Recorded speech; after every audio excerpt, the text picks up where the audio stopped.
Jadi awak kini kau yang perlu tanam anak-anak awak. Kalau orang yang dakik jawabnya lah banyak ilmunya lah santai ilmunya, ajarnya cara tinggal di kampung, cara berdakwah di kampung. Ini beda daerah beda lo cara dakwah orang. Berdakwah di Pikumbuh pun tidak sama berdakwah di Bukit Tinggi. Berdakwah Bukit Tinggi tidak sama berdakwah di Batu Sangkar. Ada kecenderungan masing-masing. Karena untuk jadi ulama tu tidak cukup je hafiz Quran 30 juz saja. Tak cukup lo jo hafal Quran, hafal hadis 30,000. Tak cukup lo jo pandai bahasa Arab. Walaupun nyolah pandai bahasa Arab, Al-Quran 30 juz barasiah pakai sanad lengkap sesadonyo. Hafal lo hadis. Lah selesainya belajar agama alun lah. Bara banyak ilmu yang dipelajari. Jadi jangan dikira selesai je penuh tahfiz. Kelahiran ulama langsung enggak. Si banyak langkah berikut. Sudah tu yang lebih para lubana balai. Baca rohnya menyampaikan ilmunya ke masyarakat. Puas.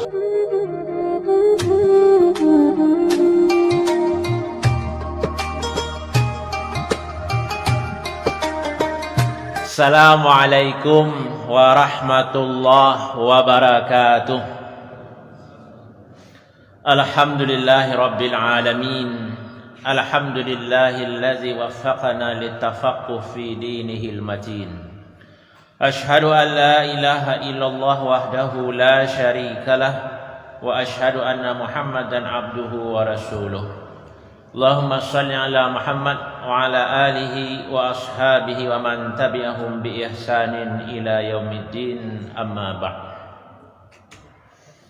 Jemaah rahimakumullah, Allah Subhanahu wa taala alhamdulillah tetap memberikan hidayah taufik untuk awak bersama melaksanakan salat maghrib berjamaah, hadir di majlis ilmu, dan insyaallah lanjutkan dengan salat isya berjamaah.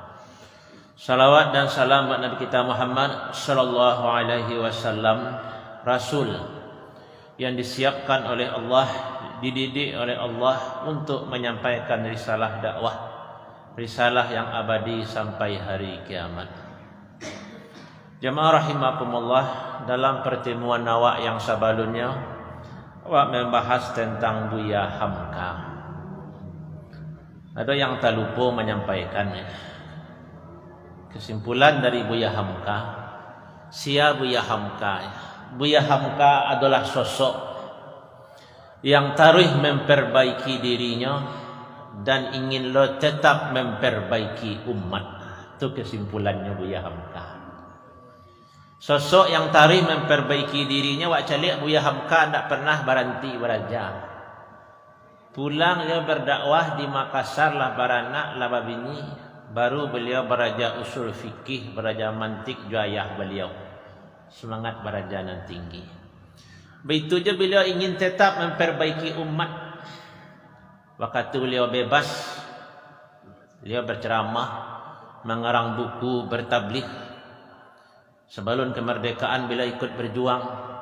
Setelah Indonesia merdeka, beliau ikut melawan agresi Belanda pertama, kedua. Bahkan beliau ketua Front Pertahanan Nasional. Di saat beliau di penjara, beliau tetap berusaha memperbaiki umat. Beliau karanglah tafsir Al-Azhar selama di penjara 2,5 tahun. Lah bebas beliau di penjara, beliau tetap berdakwah, tetap memperbaiki umat. Beliau bertabligh ke mama, mengunjungi berbagai negara, mengunjungi berbagai daerah. Tujuannya adalah dakwah. Itulah sosok Buya Hamka. Dan malam kini awak ingin mencari dua orang ulama, Buya Hamka dan Muhammad Nasir. Awak awali dengan ayat Al-Quran. A'udzubillahi minasyaitonirrajim. Bismillahirrahmanirrahim. Wal takum minkum ummatun yad'una ilal khairi wa ya'muruna bil ma'rufi wa yanhauna 'anil munkar wa ulaika humul muflihun. Hendaklah di antara kamu itu ada satu umat yang menyeru kepada kebaikan, menyeru kepada yang ma'ruf, mencegah dari yang mungkar. Itulah orang-orang yang akan sukses, muflihun. Li Imran 100 sampai.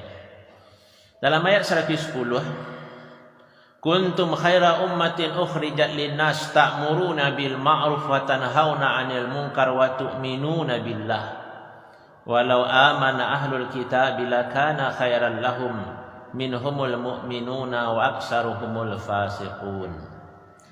Kamu adalah umat yang terbaik, dikeluarkan untuk manusia, dipersembahkan untuk orang banyak. Kamu menyuruh kepada yang ma'ruf, kamu mencegah kepada yang mungkar, dan kamu beriman dengan Allah. Andailah beriman ahli kitab, itu lebih baik bagi mereka. Di antara mereka ada yang beriman, tapi kebanyakan mereka adalah orang-orang yang fasik. Ayat 110. Jamaah rahimakumullah, dua ayat ko sama-sama baca rito tentang amar ma'ruf nahi mungkar, sama-sama baca rito tentang dakwah. Bahasa umat Islam ko umat terbaik kerana menegakkan amar ma'ruf nahi mungkar.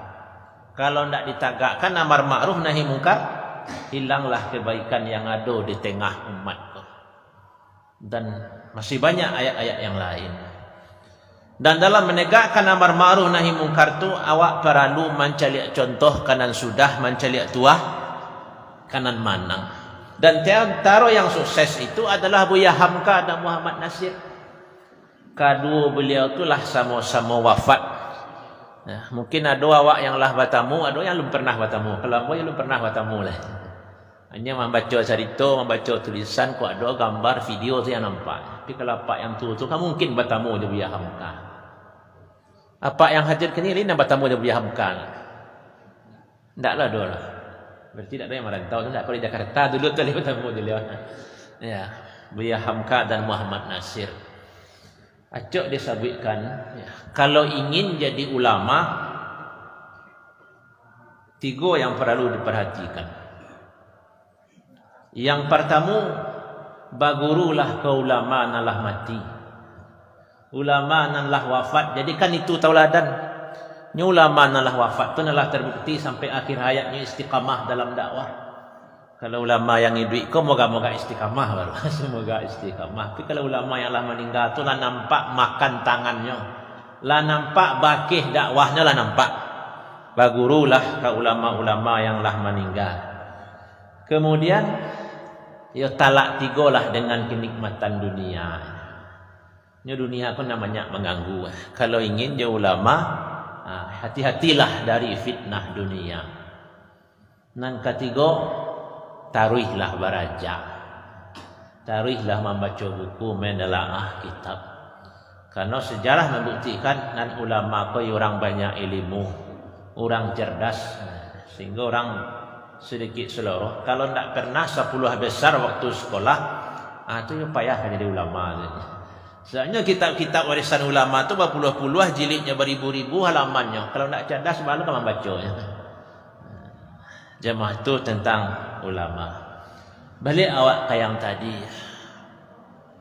Buya Hamka dan Muhammad Nasir adalah dua sosok yang memang hidup beliau itu untuk dakwah. Dan setelah beliau meninggal, beliau tetap dikenang. Tahun petang terbitlah buku tentang Buya Hamka. Tak berhenti orang menulis buku tentang Buya Hamka. Begitu juga tentang Muhammad Nasir. Selalu orang menulis, meneliti disertasi baik di Indonesia ataupun di luar negara. Lah terbukti dua orang tokoh kok itulah ulama yang sangat disegani baik oleh di Indonesia ataupun di luar negara. Bahkan disegani oleh lawan. Buya Hamka disegani oleh lawan beliau, non-muslim pun hormat ke Buya Hamka. Begitu aja Muhammad Nasir. Muhammad Nasir orang Jepang hormat beliau. Meninggal Muhammad Nasir, kata orang Jepang ni, wafatnya Muhammad Nasir lebih jasad dari jatuhnya bom atom Hiroshima Nagasaki. Dia lawan-lawan mengakui, coba bayangkan. Bahkan waktu Orde Baru yang Muhammad Nasir di penjara, yang orang Indonesia pemerintah minta bantuan ke Jepang. Kata orang Jepang, kami yang muah magih bantuan, syaratnya ada tanda tangan Muhammad Nasir. Dan Nasir sedang di penjara. Tapi ndek cintanya ke NKRI ya, kalau ada merah putih sih kau. Sedang di penjara tetap dia tanda tangan. Dia bantuan. Kalau dia mungkin basarat. Hamba magiah bantuan, magiah tanda tangan. Tapi berukun basarat. Dia cari tampak dia resek terasa. Tolong bebaskan hamba. Tapi Muhammad Nasir tidak. Makanya kedua tokoh tu Muhammad Nasir, Buya Hamka sama-sama diakui di luar negeri. Sama-sama dia gelar doktor di luar negeri. Buya Hamka tahun 56 dapat gelar doktor dari Al-Azhar Mesir. Muhammad Nasir dapat gelar doktor dari Lebanon, dari Malaysia. Sama-sama dapat gelar doktor diakui oleh luar negeri. Jadi kalau kini kan ulama aku lah kelompok-kelompok ada ustaz, ada dai muda Sumatera Barat, ada dai nasional, ada dai sejuta umat, macam-macam lah kalanya. Kalau kini kalau ikolah internasional. Jamaah rahimakumullah. Kini wak caliak persamaannya. Wak caliak dari masa kecil kedua tokoh. Yang jaleh Buya Hamka dan Muhammad Nasir sama-sama orang meninjau. Sama-sama lahir tahun 1908. Sama-sama dipengaruhi oleh pendidikan surau. Kalau Buya Hamka mulai dari surau di Sungai Batang, mulai dari lewang ngaji di Padang Panjang, di Tawalib, kemudian pindah lo ke Sumatera Tawalib Parabek di Bukit Tinggi. Pindah do yang selesai ke yang Buya Hamka. Pendidikan beliau. Kalau Muhammad Nasir mulai sekolah di Maninjau pernah, di Alahan Panjang pernah, di Adabiah, di Padang pun pernah, sehingga beliau selesai SMA untuk cara kininya, selesai pendidikan beliau. Di perguruan tinggi pernah 2 tahun dapat pendidikan ya, sesuai dengan sistem zaman itu. Ya, jadi kalau pendidikan Muhammad Nasir kok selesailah ke jenjang yang ke tingkat perguruan tinggi. Itu beda je Buya Hamka. Kalau Buya Hamka lebih banyak otodidak, belajar surang, rajin membaca. Ya, pulang orang dulu sekolah tu nampaknya tak lama-lama. Buya Hamka baca cerita dalam buku beliau, pulang sekolah di Padang Panjang tu jam 10 jam 11 buka pustaka lah. Baca buku saja pustaka, buku sejarah, buku sastra, selalu baca sadon. Itu yang Buya Hamka. Tapi kalau secara pendidikan Muhammad Nasir lancar bentuknya. Kemudian pendidikan surau ya. Kalau Buya Hamka dipengaruhi oleh Syekh Ibrahim Musa Parabek, orang alim alumni Makkah, sama juga ayah Buya Hamka sendiri kawan dia semua di Makkah. Muhammad Nasir dipengaruhi oleh Abdullah Ahmad, karena Muhammad Nasir sekolah di Padang di Adabiah. Dan itu lawak sampaikan dulu, Adabiah ko sekolah pertama di Indonesia nam pakai meja, pakai kursi. Punya pribumi di Padang. Itu sepakat orang ahli-ahli pendidikan, sejarah pendidikan di Indonesia itu sekolah pribumi yang modern. Itu ada di Padang, sekolah Adabiah. Dan Syekh Abdullah Ahmad ko pun ulama alumni Makkah. Jadi Buya Hamka dipengaruhi ayah beliau yang alumni Makkah, guru beliau Nyak Parabek alumni Makkah. Muhammad Nasir dipengaruhi Abdullah Ahmad juga alumni Makkah, dan ketiga-tiganya kok adalah murid dari Syekh Ahmad Khatib Al-Minangkabawi. Lah coba sampaikan dalam ceramah-ceramah sebelumnya. Kalau ayah Buya Hamka dapat gelar doktor di Mesir, guru Muhammad Nasir Abdullah Ahmad pun dapat gelar doktor dari Mesir. Orang kau sama-sama pergi ke Mesir. Pulangnya sama-sama membawa gelar doktor. Jadi sama-sama dia suah orang santiang, orang hebat di sekitar kedua tokoh, Muhammad Nasir dan Buya Hamka. Itu tentang pendidikan. Kemudian persamaan berikutnya, Muhammad Nasir dan Buya Hamka sama-sama orang yang suka dengan literasi atau tulis menulis cara wakininya. Buya Hamka jaleh memberi pedoman masyarakat, panji masyarakat, terus menulis. Muhammad Nasir pun seperti itu sampai di Bandung. Nah, Muhammad Nasir kerajanya itu memberi tulisan-tulisan, artikel-artikel, sehingga Muhammad Nasir itu terkenal dengan tulisannya. Begitu je Buya Hamka. Tapi zaman itu alun Buya Hamka lah, masih Hamka sebelum kemerdekaan. Sehingga Soekarno pun penasaran sialah yang Hamka. Tulisan-tulisannya muncul di media massa zaman itu. Bahkan baru saya Buya Hamka pulang di Makkah tahun 28, langsung dia buat cerita Makkah itu di beberapa koran majalah zaman itu. Sehingga waktu Soekarno dibuang Belanda ke Bengkulu, kalau dah kek jo Medan, Buya Hamka di Medan. Diundang Hamka, datanglah ke Bengkulu. Soekarno ingin bertemu siapa yang Hamka. Salamuka mencari tulisan-tulisan artikel. Sehingga Hamka datang menemui Soekarno ke Bengkulu. Jadi Hamka suka dengan tulis menulis. Sampai dalam penjara pun Buya Hamka tetap menulis. Itulah tafsir Al-Azhar yang sampai kini terus dicetak ulang. Jadi apa-apa yang alun ado di rumah buku tafsir balilah tafsir Buya Hamka.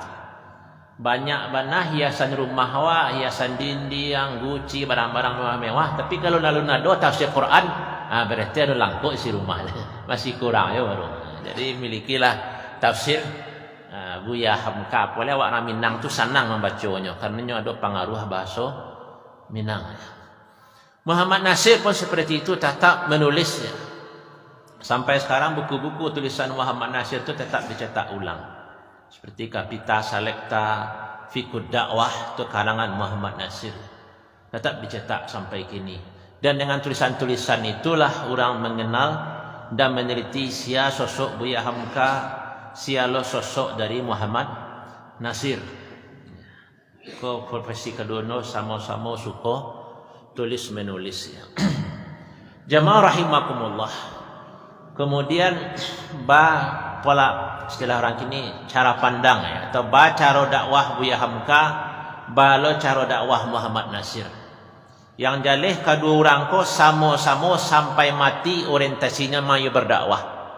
Nah, sampai matinya tetap memperbaiki kondisi umat. Kalau Muhammad Nasir, dakwah beliau itu cenderung menyelesaikan masalah. Masalah yang dihadapi oleh umat itu yang diselesaikan oleh Muhammad Nasir. Maka tulisan-tulisan beliau sejak tahun 30-an sampai Indonesia merdeka itu mendorong orang Indonesia, mendorong umat untuk berjuang untuk mendapatkan kemerdekaan, menyelesaikan masalah. Betul Muhammad Nasir lah merdeka, Indonesia telah tercapai tujuan itu. Yang diperjuangkan oleh Muhammad Nasir adalah supaya dasar negaraku adalah Islam. Itu yang diperjuangkan oleh Muhammad Nasir. Nah, maka di zaman partai politik Muhammad Nasir beliau masumi. Ideologinya Islam, itu yang beliau perjuangkan. Karena itu yang dibutuhkan saat itu konsep negara. Jadi Muhammad Nasir dakwah beliau itu cenderung menyelesaikan masalah yang dihadapi oleh umat. Nah, sampai di zaman Soekarno masumi lah dibubarkan, ya Nasir di penjara. Kemudian di zaman Orde Baru, ya, Nasir tetap menyelesaikan masalah umat. Dan beliau kecewa dengan pemerintahan sebelumnya, sehingga beliau tetap mengkritik pemerintahan sampai beliau ditahan balik tahanan rumah. Ya. Sampai setelah beliau bebas pun, beliau tetap menyelesaikan masalah umat. Beliau dirikanlah Dewan Dakwah. Nah, sampai kini kan bertahan tuh Dewan Dakwah. Termasuk Mentawai itu. Buya Mas'ud Abidin berangkat ke Mentawai, berdakwah ke Mentawai itu kan nanti anjuran dari Muhammad Nasir. Itu masalah yang dihadapi oleh umat ini selesaikan ya Muhammad Nasir. Jadi Muhammad Nasir dakwah beliau bukan membuat masalah, bukanlah menimbulkan masalah, tapi menyelesaikan masalah yang ada di tengah umat. Itu yang menonjol dalam dakwah Muhammad Nasir. Kalau Buya Hamka, dakwah beliau itu cenderung menyampaikan kebenaran Islam. Yang ada dalam Islam itu yang disampaikan oleh Buya Hamka apa adanya. Meskipun nanti akan berlawanan dengan pemerintah, kan itu yang diulang-ulang tentang Buya Hamka. Sampaikanlah Islam itu apa adanya. Karena Buya Hamka lawa bahasa balunnya masa muda beliau sibuk dengan sastra. Ya, Hamka akrab banget dengan sastra, dengan sejarah. Ya, maka beliau menyampaikan risalah Islam, kebenaran Islam itu dengan bahasa yang lama didengar orang. Nya Muhammad Nasir jeung Buya Hamka sama-sama orator. Ya. Kalau Hamka ceramah, orang tuh terpukau mendengarnya karena bahasa yang indah. Kalau Muhammad Nasir ceramah, orang terpukau karena argumen-argumen yang beliau sampaikan itu masuk ke otak sadonya. Itu beda retorika dakwah Muhammad Nasir dan Buya Hamka. Buya Hamka pendekatannya sastra. Cenderung lo kata tasawuf. Kan lo sekarang buku tasawuf modern, membersihkan hati, membersihkan jiwa. Dia ada orang seni. Ya, tasawuf beliau itu bersih dari TBC enggak, takhayul, bid'ah, khurafat. Nah, kan itu istilah lama. Jadi Buya Hamka seperti itu bahasa dakwah beliau. Kedua-duanya sama memukau, tapi fokusnya ya sama-sama untuk majukan Islam, tapi gaya bahasa beda. Buya Hamka dengan bahasa sastra, Muhammad Nasir dengan argumen-argumen yang bisa diterima oleh akal. Setelah orang kini ilmiah masuk, dimakan logika. Nah, itu dakwah Muhammad Nasir ya. Jamaah rahimakumullah. Kemudian persamaan kedua orang ulama itu dalam dakwah adalah sama-sama dake dengan umat. Rumah Buya Hamka di rumah Muhammad Nasir kok sama-sama terbuka 20 jam untuk umat.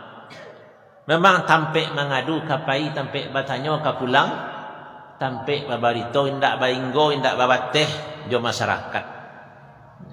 Di rumah Buya Hamka itu bacalah sejarah dulu kan banyak orang mengadu, termasuk perantau-perantau awak dan di Jakarta ada masalah mengadu juga ke rumah Buya Hamka.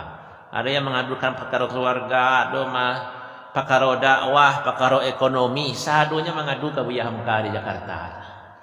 Tu daki umat tu jo ulama. Betullah Muhammad Nasir. Muhammad Nasir kau pun seperti pintu lah terbuka 24 jam.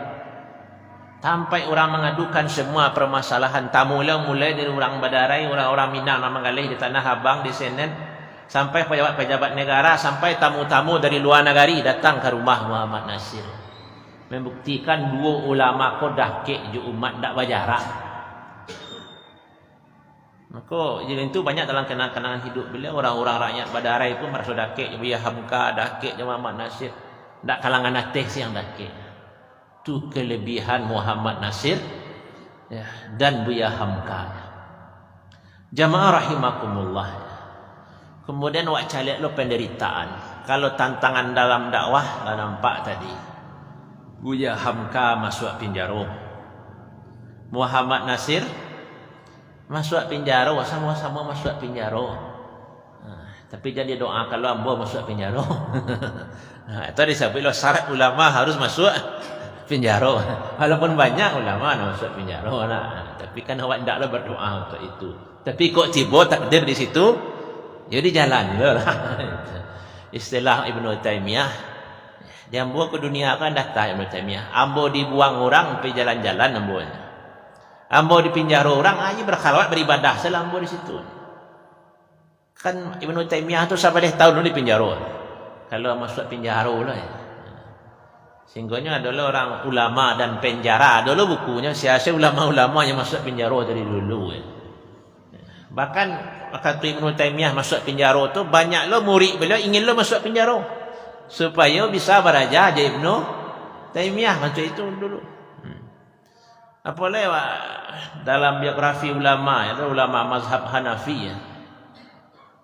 Ya namanya lupa nama ulama mazhab Hanafi itu. Lupa kitabnya Inayah. Jadi di penjara dulu tu masuk bentuk kubur orang kini tu aja dikali ke bawah. Nah, dalam tanah tu dikurang. Muridnya bertanya dari atas. Cara sembahyang, hukum masalah ko wahai syekh dijawab dalam penjara, catat. Penjara dalam tanah. Sampainya menjadi lo sebuah buku. Coba bayangkan. Untuk itu orang ingin beraja ke ulama dulu meskipun lah dalam penjara. Jadi ulama dan penjara itulah banyak dalam catatan sejarah ya. Semoga awak tidaklah masuk penjara nah. Jamaah rahimakumullah. Jadi Hamka dan Nasir dua ulama tu sama-sama dake dengan umat. Penderitaan dakwah sama-sama beliau temui, sama-sama di penjara. Tak masuk penderitaan hidup. kalau Buya Hamka penampilan beliau rapi tarui. Tak ada orang menyebutkan penampilan Buya Hamka itu apa adanya. Penampilan beliau rapi, cancak foto beliau. Dia orang seni, orang sastra tadi penampilannya rapi tarui. Walaupun hidup susah. Kalau Muhammad Nasir, penampilan beliau apa adanya. Dan yang menarik dari Muhammad Nasir itu, beliau pernah jadi Perdana Menteri, kelas tinggi itu, Perdana Menteri yang kelima.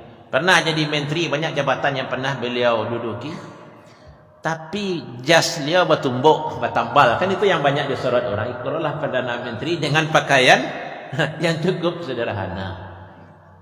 Itu Muhammad Nasir. Dan di Buya Hamka ataupun Muhammad Nasir sama-sama tak singgah le dunia di hati beliau. Sama-sama orang yang zuhud, orang yang warak. Wak contohkan, Muhammad Nasir disabuikan, beliau pergi ceramah ke mama tu tentu dia kira orang je amplop nak. Sama aja ustaz kini. Linan gadang amplopnya, linan tipis, linan tabal, linan menangah, macam-macam lah isi amplop. Muhammad Nasir tak pernah amplop orang tu langsung dibuka dia lah. Disimpan lah selama jadi banyak lah bertumpuk amplop tu di rumah. Kadang tiba orang minta sumbangan, minta bantuan, dia ambil saja, dia lagi lah. Tah nang amplop tabah dan tak gih amplop tepi nak dipikirkan oleh Muhammad Nasir dan dia tak tahu amplop siapa lagi tak tahu lu Muhammad Nasir. Sehingga pernah satu kali dalam biografi Nasir ceritakan orang minta bantuan seketik ke dia ambil saya amplop dia lagi. Kira isi terlampau gadang. Jadi orang nama nerima ragu lah. Dia tak salah lagi Muhammad Nasir. Gadang na amplop dia gihnya tabah warna. Sehingga dicampaikan ke Muhammad Nasir. Ambo tak tahu tasya mangki amplop tu tak tahu bara isinya. Ambo tak nonton jadi ambil tu rasa sakit. Bantuan itu Muhammad Nasir. Beda aja orang kini, tak ada orang kini dus jambo lah. Ambo siap ceramah amplop buka rahasia amplop tadi. Kadang-kadang lainnya dah simpan tapi tak lama-lama simpannya perlu bala lama-lama dah simpan. Jadi kedua-dua ulama tu sama-sama menerima amplop. Kalau tambahnya saya pernah lu bahas waktu mengaji tentang Buya Hamka. Buya Hamka kan menulis dalam buku beliau. Ada otak, ada amplop. Jadi kan ketika Buya Hamka bercerita kawan ayah beliau ya, Daud Rasidi yang alumni Makkah, kawan ayah beliau. Daud Rasidi pun dia nak punya pesantren, beda aja ulama-ulama zaman itu, tapi dia hobi bertabligh, pergi ceramah pak. Ada musajid tinggal dia berhasil lalu dia musajid tu dia ajak orang ceramah. Nah, itu kerja beliau. Kemudian dikomentari oleh Buya Hamka dan jamaah itu ya dagih amplop. Kalau ada otak jamaah dagihnya orang amplop tu kalau tak botak jamaah itulah kira-kira bahasa dari Buya Hamka. Jadi amplop-amplop ustaz kau tak usah permasalahkan. Apa banyak saja jumlahnya. Jamaah rahimakumullah. Kemudian baca lihat dalam kehidupan Buya Hamka Nasir, beliau di penjara, beliau dakik di umat, orang-orang yang zuhud, tawadu. Kemudian kedua-duanya sama-sama cinta negara, kedua-duanya sama negarawan, sama-sama NKRI harga mati. Itu istilah orang kini. Celilah Buya Hamka, perjuangan untuk kemerdekaan, lawak ceritakan di awal tadi. Lah merdeka Indonesia, ya banyaklah menulis bahasa Indonesia kau bisa maju. Dia pun dakik je Presiden Soekarno waktu itu. Lah wak ceritakan waktu ayah Buya Hamka ditahan oleh Jepang di Jakarta. Ya, kemudian Buya Hamka ingin membawa ayahnya pulang ke Sumbar, tapi dilarang oleh Soekarno. Tak usahlah pulang ke Padang, ke Minang. Di Minang tu ulama, saya sadonya kata Soekarno. Di Jawa kan yang kurang ulama. Kan itu kata. Sehingga tak boleh Soekarno ayah Buya Hamka pulang di Jakarta, Jawa salah.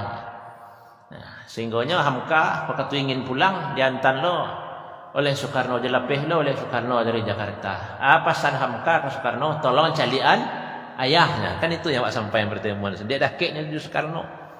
Sampai bikonya diberi amanah oleh Soekarno. Cuma karena politik beda pilihan, akhirnya Soekarno pun memenjarakan Buya Hamka. Tapi ini orang kau sama-sama ingin negara kau maju, ya lah meninggal Soekarno. Pesan Soekarno kok mati yang bo biswa namanya bayangan ambo. Ya Buya Hamka. Padahalnya lah di penjaranya 2,5 tahun. Lah menderita lo keluarga Buya Hamka, jo anak, jo bininya, sampai bininya menjual sarwang untuk membeli barang. Tu tak tulis dah anak Buya Hamka mana tu. Lihat ada ustaz kini nak mangkat dan kinsa ruang untuk makan anak bini di rumah. Tapi Buya Hamka ni orang balapang hati, orang yang terbuka. Lama meninggal Soekarno meninggal, pasannya Buya yang mensalatkan. Iyo Buya Hamka langsung Buya Hamka merangkik. Disalatkan oleh Buya Hamka, didoakan oleh elok doa Buya Hamka, Allah maafirlah warhamu, ya Allah ampunilah, sayangilah. Kalau awak capeklah kan neraka jahanam. Mungkin nak beda cara awak. Itu lapang hati Buya Hamka. Jadi Hamka pun berjuang untuk mengisi kemerdekaan, mempertahankan negara. Karena Buya Hamka keliling Minangkabau, kau kan waktu agresi itu jalan kaki ya, dari Padang Panjang, Maninjau sampai ke Suliki, ke Payakumbuh, sampai ke Kampar, sampai ke Bangkinang. Itu jalan kaki Buya Hamka. Manusia Belanda setelah Indonesia merdeka. Kalau Muhammad Nasir sempat je keliling Sumatera Barat kok, tapi waktu PRRI kan itu yang jadi masalah. Nah, waktu PRRI kan maka tertunda pengakuan pahlawan nasional Muhammad Nasir. Nah, di zaman SBY lah reformasi, barulah Muhammad Nasir itu diangkat sebagai pahlawan nasional. Selama Orde Baru enggak. Karena beliau suka mengkritik yang terkenal mana apa petisi 50. Nah, itu termasuk Muhammad Nasir banyak mengkritik ya. Jadi Muhammad Nasir keliling Sumatera Barat atau Minangkabau. Ini tambahan berikutnya, kedua tokoh-tokoh kau sama-sama sayang ke kampung halaman. Kau mengajadat lagi, sama-sama sayang ke tanah Minangkabau dan menggadangkan. Sama-sama suka je adat Minangkabau, sama-sama jadi pangulu. Kalau Buya Hamka, Datuk Indomo.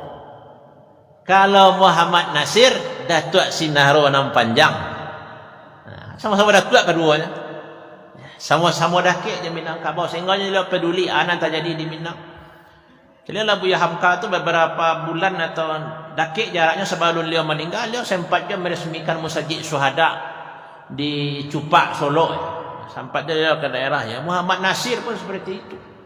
Peduli doa yang terjadi di Minangkabau, Sumatera Barat, termasuk menghidupkan Dewan Dakwah, masalah kristenisasi di Mentawai atau di daerah lainnya. Ya, jadi wali kota Padang Panjang yang lama ya, Pak Suirsam pernah cerita ya. Waktu itu marak masalah kristenisasi dulu heboh ya, sekitar tahun 80-an. Ya, di daerah Darmasraya, ambo sedang tugas sebagai dokter di situ. Ambo menemui Muhammad Nasir ke Jakarta. Dan beliau saking sedang di tahanan rumah, banyak lapisan pengawalnya ya. Jadi yang buat tamuilah Muhammad Nasir, yang buat ceritakan niku yang terjadi di kampung awak kini Buya.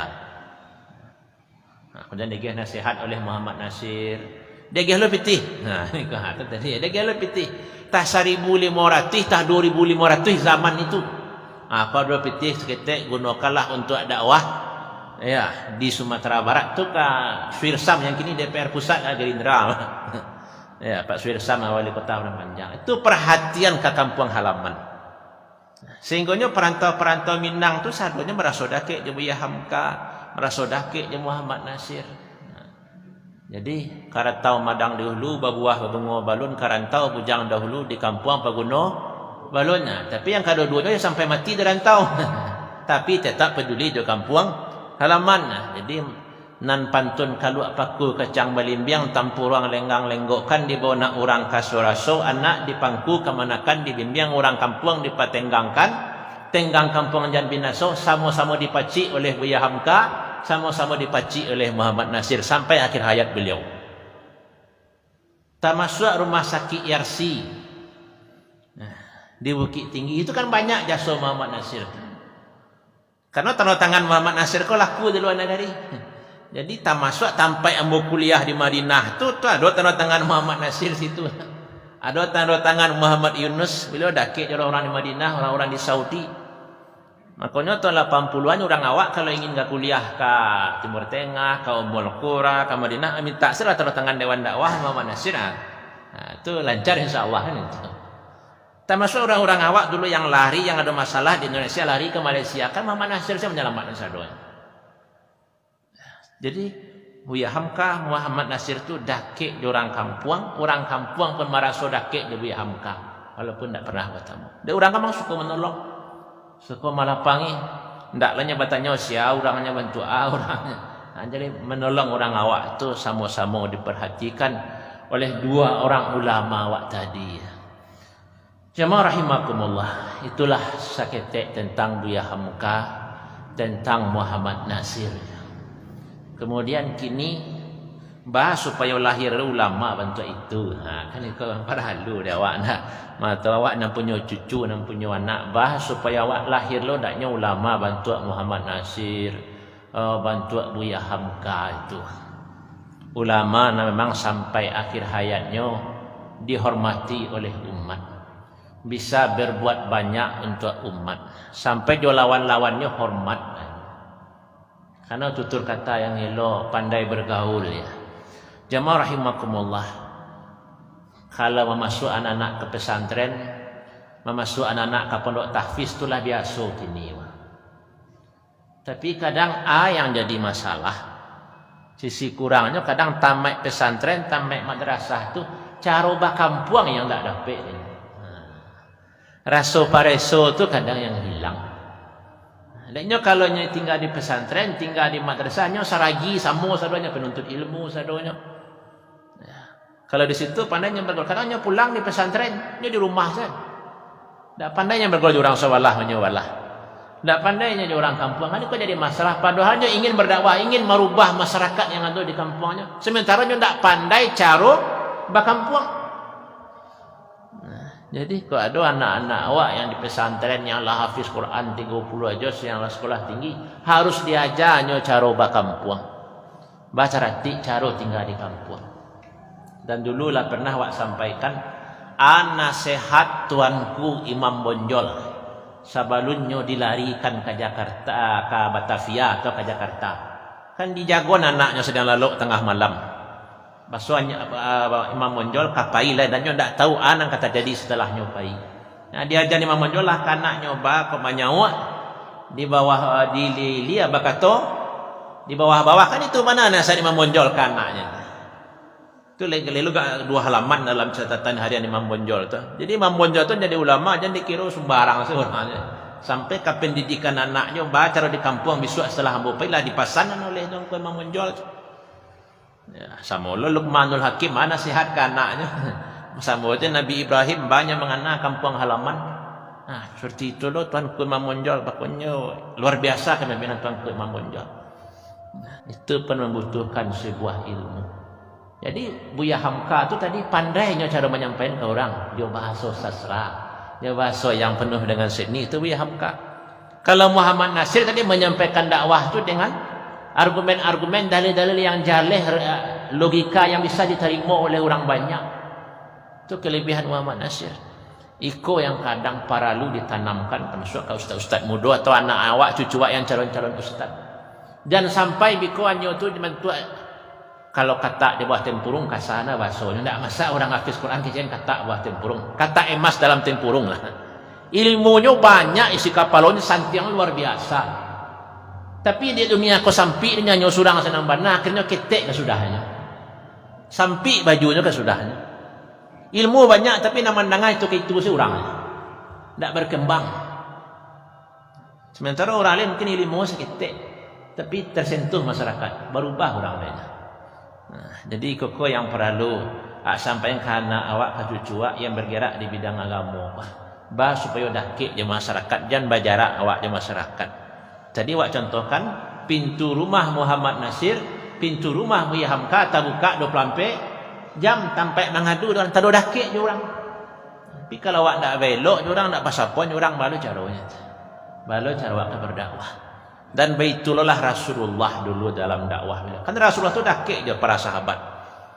Sehingga ada sahabat yang tak menerima keputusan Rasulullah, degangnya saya sorban Nabi kan, bekas di leher Nabi kan, dia dakiknya Nabi gitu. Dia langsung saya mengadu ke Nabi. Bahkan saat yang khutbah Nabi hanya orang di stopnya Nabi khutbah langsung. Walaupun itu Arab Badui, tidak perlu luak tiru, tapi awak gambaran badakik Nabi Muhammad jo para sahabat dulu. Waktu perang Khandaq kan Nabi satu lo melubang ya no. manggali parik tu kumuah lo tangan Nabi.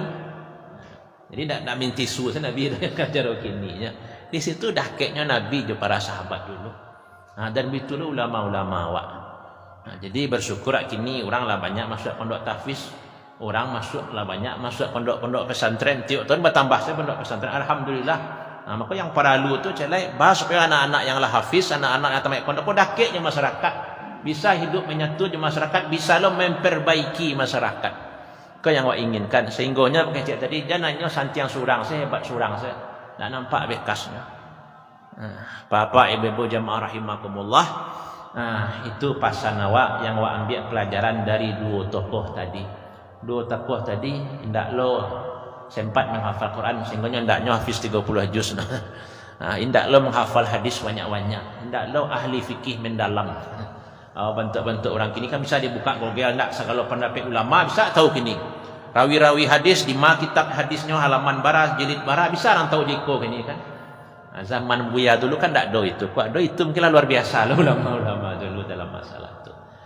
Jadi karena ulama warasatul anbiya, ulama itu adalah pewaris Nabi. Maju mundurnya Islam kota gantuang dengan kehadiran ulama yang mendidik umat.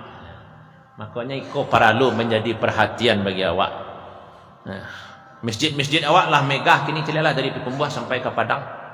Tapi jangan cukup awak dengan megahnya musajid. Caliaklah Andalusia, Spanyol tu. Musajidnya dari ameh, musajid megah-megah. Tapi di awak lamah dalam mendidik umat, mendidik masyarakat, akhirnya Islam terusir dari Andalus. Aku orang Andalus lah, istana saya dari ameh. Di awak kini Cik Monas dari ameh baru nah. Itu Andalus 1000 tahun yang silam tu lah dari ameh. Istananya kadang-kadang lah megah sadonya musajid rancak-rancak sampai kini. Tapi diubah jadi gereja lah. Lengkap bangunannya, tapi gagal dalam mendidik umat, akhirnya Islam itu terusir dari situ. Jadi ulama-ulama yang akan mendidik umat, ulama-ulama yang bergaul dengan umat, ulama-ulama yang memang peduli dengan kondisi masyarakat, itulah ulama yang awak harapkan. Itulah yang harus awak sokong dan awak dorong. Jemaah rahimakumullah, semoga Allah memberkahi apa yang awak sampaikan. Awak cukupkan sampai di siko. Billahi taufiq wal hidayah. Assalamualaikum warahmatullahi wabarakatuh.